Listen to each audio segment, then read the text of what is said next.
My name is Nora Hale, and for most of my adult life, people have paid me to imagine disasters before they happen.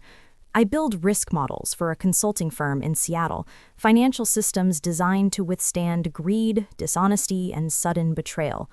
I know how fragile trust becomes the moment money enters the room. I know how families fracture quietly, not with shouting, but with paperwork. What I didn't know, what no model ever prepared me for, was how efficiently my own family would erase me. The voicemail arrived on a Tuesday morning, tucked neatly between a calendar reminder and an unread report. I didn't recognize the urgency at first. There was no missed call notification, no frantic follow-up text, just a single audio file sitting there, unassuming, almost polite. I tapped play without thinking. "Nora, we've talked as a family," my mother said. Her voice was calm, measured, and professional. "This arrangement isn't healthy anymore. We're moving forward without you. Please don't come back." That was it. No anger, no explanation, no invitation to respond. Just a conclusion delivered the way people cancel a service they no longer need. For a moment, I genuinely thought there must be more. Another message, a follow-up, something to explain how a daughter becomes expendable without discussion. But the silence stayed. My office hummed around me, keyboards clicking, coffee machines whirring, while my heartbeat grew loud enough to feel physical. I didn't cry, I didn't call back, I didn't even feel shock. I felt clarity. Because when someone removes you this cleanly, it's never emotional, it's strategic. I stared at my phone and replayed the voicemail once more, not for the words, but for the tone. There was no tremor in her voice, no hesitation. This had been rehearsed, decided, agreed upon. Somewhere there had been a conversation where my absence was discussed like a necessary correction. That realization hurt more than the message itself. I locked my phone and opened my laptop. 5 years earlier, my parents had asked me to help organize things. They were getting older, they said. They wanted structure, clarity, security. I suggested forming an LLC to manage their growing number of rental properties. They agreed instantly, relieved that someone else would handle the complexity they didn't understand. I built everything: the ownership hierarchy, the signature authority, the credit dependencies, the safeguards. They trusted me because I was quiet, reliable, and never demanded recognition. They never questioned why my name sat at the center of every approval chain. They assumed family meant permanence. They were wrong.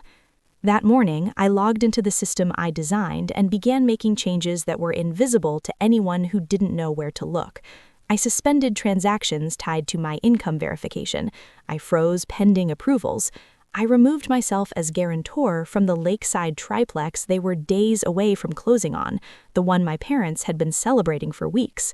Without my credit, the deal didn't exist. I saved the changes and closed the dashboard. Only then did I send my mother a text.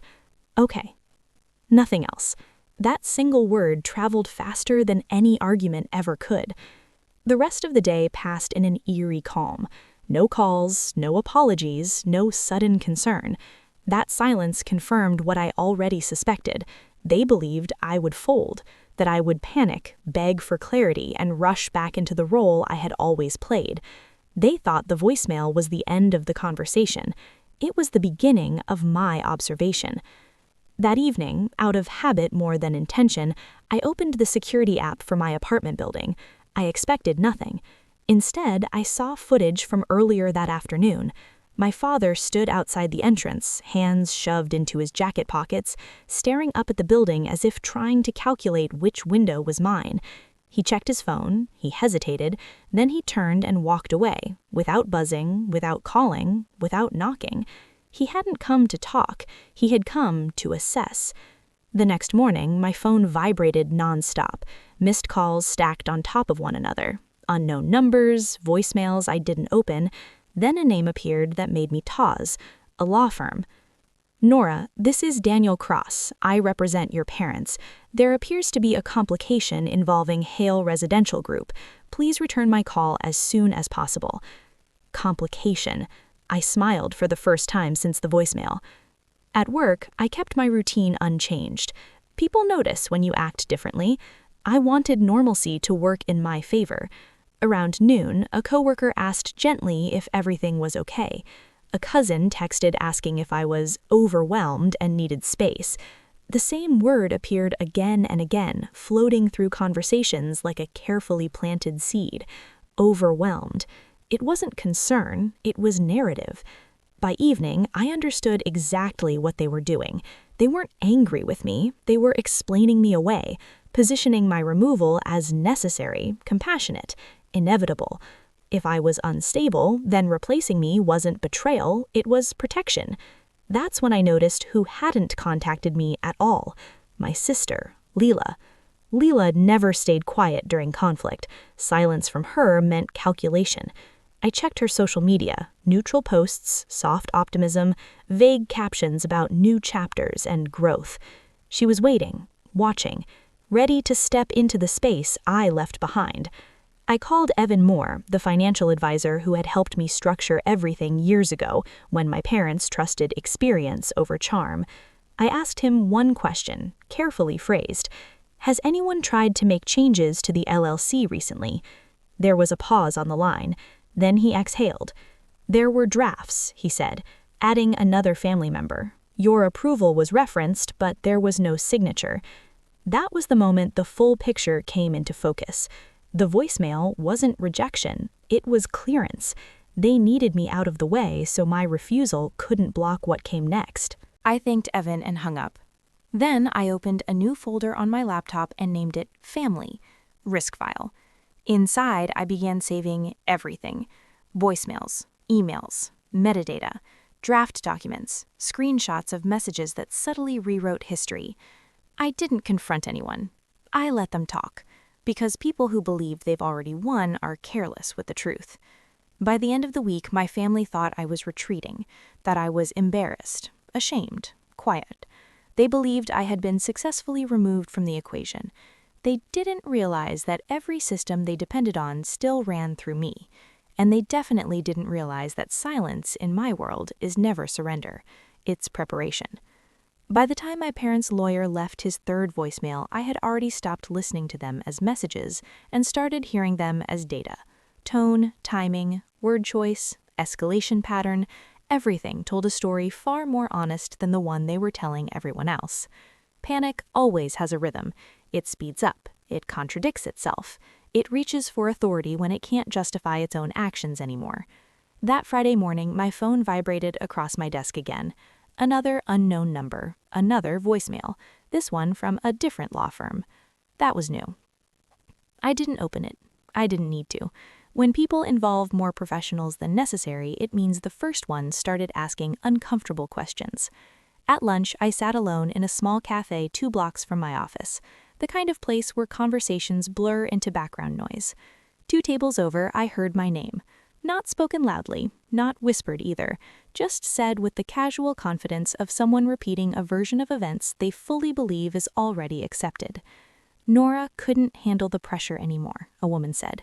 It's sad, really. She was always so intense about control. I didn't turn around. I didn't interrupt. I stirred my coffee slowly and listened. Her sister's stepping in now, another voice added. Honestly, probably for the best. That's when I understood something critical. This wasn't just damage control. This was character replacement.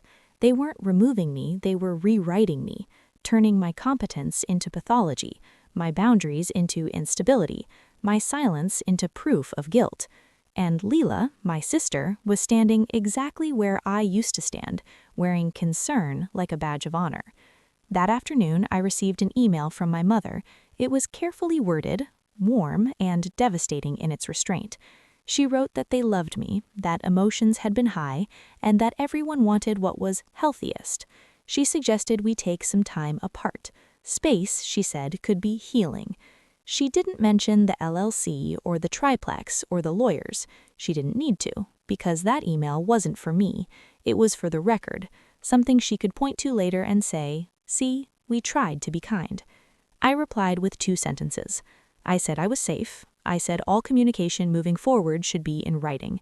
That was the moment the narrative cracked. Within hours, my cousin Megan called me. Megan never called. She texted memes and birthday wishes. Her voice was low and uneasy. She asked if I was okay because apparently Leela had been telling people I was spiraling, that I'd locked my parents out of accounts in a moment of emotional instability, that I was punishing them financially because they asked for space. I closed my eyes and listened without interrupting. When Megan finished, I thanked her and asked one question. Did she say when I did this?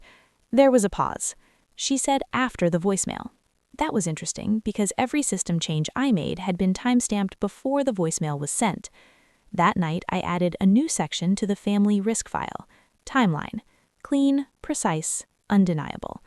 The next escalation came faster. The real estate agent handling the lakeside triplex emailed everyone involved, copying me for the first time since my withdrawal. She wrote that she needed clarification. There were written notice said otherwise. For liability reasons, she was pausing everything until the facts aligned. I replied calmly. I clarified that I had not withdrawn due to mental health concerns. I stated that any claim suggesting otherwise was inaccurate. I attached my original withdrawal notice and asked that no one speak on my behalf again. I copied the lawyer. The reply came 10 minutes later. Understood. Silence followed, and then, predictably, emotion. That evening, my sister texted me for the first time since the voicemail. No greeting, no concern, just accusation. "What are you doing?" she wrote. "You're making this worse. Everyone's worried about you." I stared at the message for a long time before responding. "I'm documenting. You should too." 3 dots appeared, disappeared, appeared again. "You always have to be right," she finally sent. "This is why people feel controlled by you." That was it. The line she'd been waiting to use. I didn't reply, because now I had what I needed. The following Monday, the second financial advisor, one my parents had hired recently, to Leela's recommendation, called me directly. His voice was tense, polite, and cautious. He said he'd been reviewing documents that referenced my approval for changes I hadn't signed. He said the situation was unusual. He asked if I could confirm my position. I confirmed it in writing. I told him no changes were authorized. I stated that any attempt to proceed without my explicit consent would need to be reviewed by counsel. He thanked me, profusely. By Tuesday, my parents were calling again, this time not through lawyers, directly. My father left a voicemail asking for just 5 minutes. My mother sent a text saying she was worried, that things had gone too far. That phrase again, too far, as if I had moved anything at all. I agreed to a call, on one condition. Everyone would be present. No relaying messages. No private interpretations. They agreed. When the call connected, I recognized the imbalance immediately. My parents sounded tired, careful. Leela sounded alert, emotionally primed, ready to steer. She spoke first, saying how concerned she was about me, how she'd only been trying to help, how hard this had been for everyone. I let her talk. When she finished, I asked one question. "Why did you tell people I acted after the voicemail?" Silence. "I didn't," she said quickly. "I just said you were overwhelmed." "That's not what I asked," I said. "I asked about timing." My father cleared his throat. My mother shifted audibly on the line. "That's what you told us," my mother said carefully, "that Nora locked things down after we asked for space." I sent the email while we were still on the call. Timestamps, screenshots, system logs. "I made those changes before the voicemail," I said, "before you told me not to come back." No one spoke. Leela laughed lightly, too lightly. "You're splitting hairs," she said. "You're missing the emotional point." "No," I replied. "I'm clarifying the factual one." The call ended shortly after. Not angrily, not resolved, but shifted. That night, my mother came to my apartment alone. She didn't knock right away. She stood there, just like my father had days earlier, as if bracing herself against a version of me she no longer understood. When I opened the door, she looked smaller, not guilty, not defensive, confused. "I don't recognize this anymore," she said quietly. "Everything feels like it's slipping." I invited her in. I didn't offer comfort, I offered clarity.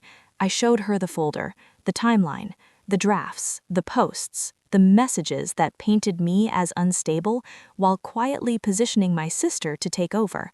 She sat very still as she read. "I didn't know," she whispered. I know, I said. That's the problem. She asked me if I could fix it, make things normal again. That was the moment everything changed. Normal for who? I asked. She didn't answer, because somewhere between the voicemail and the lawyers, my family had mistaken my silence for weakness. They thought my strength was something they could reassign. They were wrong. The meeting didn't feel dramatic when it was scheduled. No shouting, no ultimatums, just a calm agreement that we needed to clear the air. That phrase alone told me everything. People who say clear the air usually mean replace facts with feelings. I had already learned not to play that game.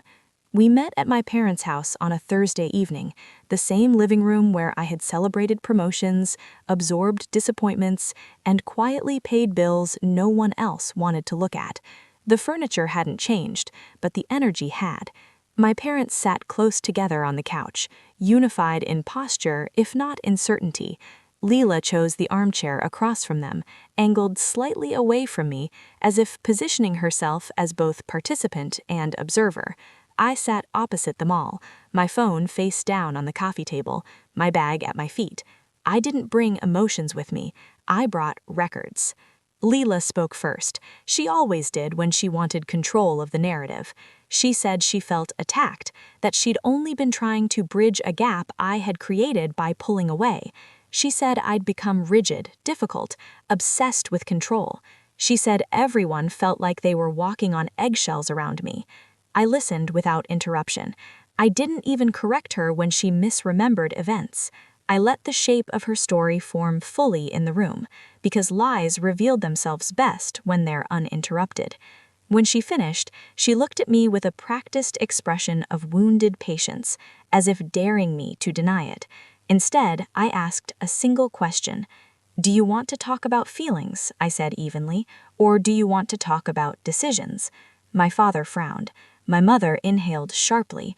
Leela hesitated just long enough to expose herself. "Both," she said. "They're connected." "No," I replied. "They're not, and that confusion is why we're here." I picked up my phone and turned its screen up on the table, not to threaten, just to anchor the room in reality. I didn't withdraw from anything emotionally. I withdrew consent. Those are not the same thing. You told people I was unstable. You told advisors I approved changes I didn't. You told mom and dad a version of events that collapses the moment timing is checked. Leela scoffed too quickly. "This is exactly what I mean. You turn everything into a legal argument. Because you turned it into one first. You just didn't think I'd notice." My mother finally spoke. Her voice was tired, not angry. "Leela, did you tell people Nora pulled out because of mental health issues?" Leela opened her mouth, closed it, then tried again. "I said she was overwhelmed. That's not an insult. It's concern. Concern doesn't require explanation to third parties. Control does." The room went still. My father leaned forward, elbows on his knees, eyes fixed on the floor. I reached into my bag and placed the folder on the table. Thick, organized, undeniable. I slid it toward my parents first, not toward Leela. "I don't want to argue, I want alignment with reality, so here it is." They flipped through it slowly. Draft documents referencing my approval, messages repeating the same phrases across different people, timelines that contradicted each other in subtle but lethal ways. Screenshots of Leela's posts about power and healing, all dated conveniently after the systems had been frozen. My mother's hands began to shake. "This says you tried to add yourself as a managing member," she said, looking up at Leela. Leela opened her mouth, closed it, then tried again. "I was protecting us. Nora was clearly pulling away. Someone had to step up." My father finally looked at her, really looked. "You didn't step up, you stepped around." That sentence landed harder than anything I could have said. Leela turned to him, shocked. "You don't understand. She controls everything. If she decides she's done, we're left with nothing." I didn't respond. I let that sit. Because she just said the quiet part out loud. My mother closed the folder. "So this is about fear," she said, "not help." Lila's voice rose. "Of course it's fear. You let her build all of this and then you're surprised when she holds the keys?" I stood up then, not dramatically, just enough to change the geometry of the room. I didn't hold the keys, I said. I held responsibility. You're the one who tried to turn that into entitlement. Silence stretched, thick, uncomfortable. My father rubbed his face slowly, the way he did when he realized a repair was beyond cosmetic. This stops, he said. Now. Lila laughed, sharp and brittle. So what, you're just going to hand everything back to her? Pretend none of this happened? No, I said. We're going to acknowledge it happened and respond accordingly. I looked at my parents. You asked me to step back. I did. But that means something changed permanently. I will not be your default safety net anymore. I will not be referenced, implied, or positioned without my consent. My mother nodded, tears in her eyes. What does that mean? It means clean lines, I said. Clear authority, no intermediaries, no emotional interpretations, and no involvement from anyone who tried to access control without transparency. Lila sat up straight. You're cutting me out. No, I said calmly. I'm refusing to be used. There was a difference, and everyone in the room felt it. My father exhaled slowly. We need to fix the structure, he said, properly, with lawyers, with advisors, no shortcuts. I nodded. I already scheduled it. That was the moment Lila realized she was no longer ahead of the process. She wasn't part of the next steps. She had been reacting to a system that had already moved past her. She stood abruptly. You're all choosing her, she said, voice shaking, after everything I've done? My mother looked up at her. No, she said gently. We're choosing truth. Lila grabbed her bag and left without another word. The door closed harder than necessary. The house felt lighter immediately. I didn't feel victorious. I felt finished. In the weeks that followed, the changes became official. Revised documents, clear authority, explicit clauses preventing future reinterpretation. The systems I'd built were no longer assumed, they were acknowledged. My parents stopped pretending money was abstract. They started asking questions before believing stories. Lila didn't disappear, she just lost access to influence, to implication, to the narrative she'd been constructing. And I learned something critical in the aftermath. The most dangerous thing you can do to someone who thrives on control through chaos is remove ambiguity. No drama, no revenge, just structure so tight that manipulation has nowhere to hide. I didn't win because I fought harder. I won because I stopped defending myself and started defining reality. And once reality is defined clearly enough, some people exclude themselves. After that night, nothing exploded. No public fallout, no dramatic apologies, no viral confession. Real consequences rarely look cinematic in the moment. They look administrative. They look like meetings scheduled weeks out, like documents revised quietly, like access removed without announcement.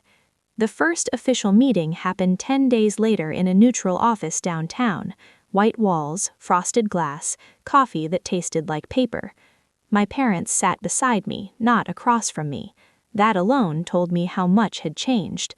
The lawyers spoke in careful language, advisors clarified authority, and everything Lila had tried to shortcut was now slowed down, verified, and sealed properly. When the final draft of the revised operating agreement slid across the table, my father hesitated before signing, not because he disagreed, but because he finally understood what he was signing away before. He looked at me, then at my mother, then back at the page. You were carrying more than we knew, he said quietly. I didn't correct him. People don't need to feel absolved in moments like that. They need to feel aware. From that day forward, the system reflected reality instead of wishful thinking. There were no vague permissions, no implied approvals, no gray zones where emotion could masquerade as authority. The structure didn't punish anyone, it simply stopped protecting people from the consequences of their own assumptions. Lila didn't attend that meeting. She didn't ask to. She sent a message later saying she felt pushed out. That word again, as if gravity had personally offended her. My mother read it aloud, then set her phone down without responding. That was new. In the weeks that followed, my parents adjusted in small but meaningful ways. They stopped forwarding me panicked messages asking me to fix things. They asked questions instead. They stopped saying, "Lila said," and started saying, "We checked." They learned, slowly, that love without boundaries is not generosity, it's negligence. As for Lila, distance did what confrontation never could.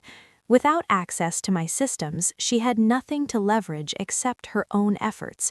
She floated ideas, asked for introductions, hinted at partnerships. I declined politely every time, not out of anger, out of clarity. One afternoon, she showed up unannounced at my office building, not crying, not angry, just tired. She said she had a plan. She said she needed a small investment. She said this time would be different. I believed her when she said she wanted to prove herself.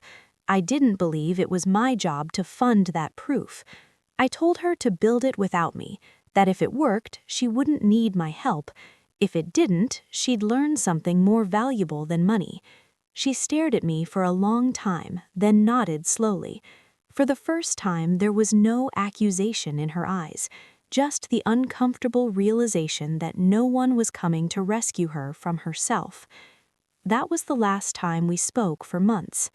The triplex eventually closed, later than planned, smaller than imagined, structured differently than before. My parents moved into the bottom unit, grateful in a way they'd never quite been before. On quiet evenings, I'd sit with my mother at the kitchen table while my father fixed something that didn't need fixing, just to feel useful. We talked about reality now, not dreams built on assumptions. Sometimes Lila's name came up, always softly, always with restraint. From what I heard through family channels, she struggled, tried things, failed at some, learned from others. People stopped rushing to her defense when they realized there was no villain left to blame, no powerful sister controlling the story, just her and the work she hadn't wanted to do before. And me?